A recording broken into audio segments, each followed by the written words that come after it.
అందరికీ నమస్తే. మోడీ సర్కార్ కూలబోతుందా? ఏ క్షణమైనా కూలిపోయే అవకాశం ఉందా? ఎందుకంటే అనుమానం ఏం లేదు దీనిలో.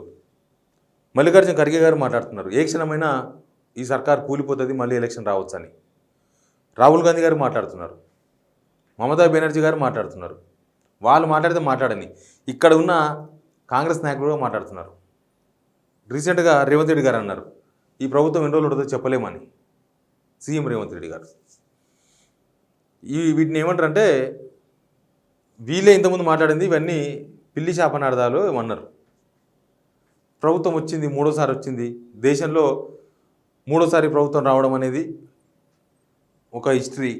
మోడీ నెహ్రూ తర్వాత మళ్ళీ మూడోసారి ప్రధానమంత్రి అయిన అనేది ఒక చర్చ నడుస్తుంది.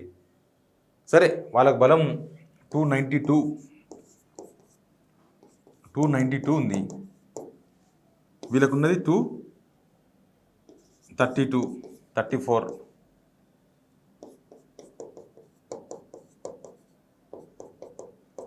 ఇక్కడ రేవంత్ సర్కార్ వచ్చిన తర్వాత, కాంగ్రెస్ గవర్నమెంట్ వచ్చిన తర్వాత ఎవరైనా ఏదైనా మాట్లాడితే కులగొడతారా? ప్రజాస్వామ్యం మీద మీకు నమ్మకం లేదా? ఇవన్నీ పిల్లి శాపనార్థాలు, అట్టేట పడిపోతుంది మా ప్రభుత్వాన్ని పడగొట్టే వాళ్ళు ఉన్నారా? కళ్ళు గుడ్లు వీకి గొడ్డిలు ఆడతాం, పేగులు మెడకేసుకుని తిరుగుతాం, ఇంకేదో చేస్తామని మాట్లాడారు. నిజానికి ప్రజాస్వామ్యంలో అవి రాజకీయంగా కరెక్టే ఉంటుంది, కానీ ప్రజాస్వామ్యంలో ఒక ప్రభుత్వం వచ్చినప్పుడు వాళ్ళు పనిచేసే అవకాశం ఇవ్వాలి. ఒక ప్రభుత్వం ఏర్పడినప్పుడు దీని వెనుక చాలా కథ ఉంది. మరి 2015లో అప్పుడున్న టీఆర్ఎస్ గవర్నమెంట్ని ఎమ్మెల్సీ కొనుగోలు ద్వారా కూలగొట్టే ప్రయత్నం చేసిరన్న ఆరోపణలు అవన్నీ మనం చూసినాం, ఆ సినిమా అంతా చూసినాం. ఈ రాజకీయాలు ఇవన్నీ నడుస్తుంటాయి. ఇప్పుడు మోడీ గవర్నమెంట్ మీద ఆ పిల్లి శాపనార్థాలని పెడుతున్నారు, మోడీ ప్రభుత్వం మీద. సరే, ఆయన 2 సార్లు వచ్చింది, 3వ సారి అధికారంలోకి వచ్చింది. 2 సార్లకు మించి 3వ సారి ఏంటంటే ప్రాంతీయ పార్టీల మీద డిపెండ్ అయి ప్రభుత్వం పెట్టింది కేంద్రంలో. చంద్రబాబు నాయుడు గారు టీడీపీ ప్లస్ జనసేన ప్లస్ అటు చూస్తే నితీష్ కుమార్ పార్టీ, వాళ్ళ సపోర్ట్తో గవర్నమెంట్ ఉంది.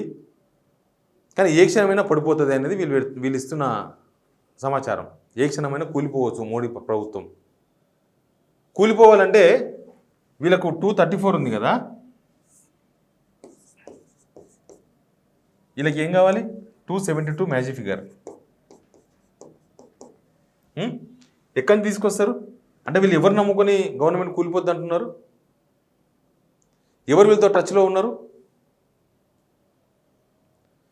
అక్కడ చూస్తేనేమో ఉద్ధవ్ థాక్రే మహారాష్ట్రలో, ఆయన కాంగ్రెస్తోనే ఉన్నారు. ఉద్ధవ్ థాక్రే శివసేన, థాక్రే శివసేన వేరు, ఏక్నాథ్ షిండే శివసేన వేరు. అది ఒరిజినల్, ఇది డూప్లికేట్ అంటారు. ఎలక్షన్ కమిషన్ చెప్పింది అది. ఉద్ధవ్ థాక్రే అంటారు, చంద్రబాబు నాయుడు మా దగ్గరనే ఉన్నారు, ఎనీ టైం అవసరం ఉన్నప్పుడు మా దగ్గరకు వస్తారు అంటారు. ఇక దీనిలో విచిత్రమైన విషయం ఏంటంటే, స్పీకర్ విషయంలో స్పీకర్ చుట్టూ అసలు ఈ వ్యవహారం అంతా ఎందుకు జరుగుతుందంటే, ఆ స్పీకర్ నేను మళ్ళీ చెప్తాను. నేను స్పీకర్ చుట్టూ ఏం రాజకీయం నడుస్తుందని చెప్తాను.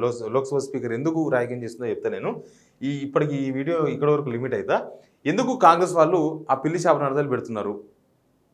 సరే, మీకు మంచి బలం వచ్చింది, ఇండియా టీం అంతా కలిసి 234 వచ్చినాయంటే మంచి ఫిగరే, గట్టి ప్రతిపక్షం. ఇది గట్టి ప్రతిపక్షం. మోడీ గవర్నమెంట్ వచ్చిన తర్వాత ఇప్పటి వరకు గట్టి ప్రతిపక్షం లేదు, జనమే ఇవ్వలేదు ఆ అవకాశం. ఇప్పుడు జనం అవకాశం ఇచ్చారు గట్టి ప్రతిపక్షం. ఎందుకు ప్రతిపక్షంగా ఉండలేకపోతున్నారా వీళ్ళు? అట్లే అనాలనా? ప్రతిపక్ష పార్టీగా అవకాశం ఇచ్చినప్పుడు అప్పుడు బీఆర్ఎస్ వాళ్ళు మాట్లాడారు. ఇక్కడ కాంగ్రెస్ గవర్నమెంట్ ఇచ్చిన కొత్తలా ఏ క్షణమైనా రేవంత్ సర్కార్ కూలిపోవచ్చు, ఇది ఎన్ని సంవత్సరాలు ఉంటుందో తెలియదు అని మాట్లాడినప్పుడు కాంగ్రెస్ ఇచ్చిన రియాక్షన్ చూసినాం మనం ఇక్కడ.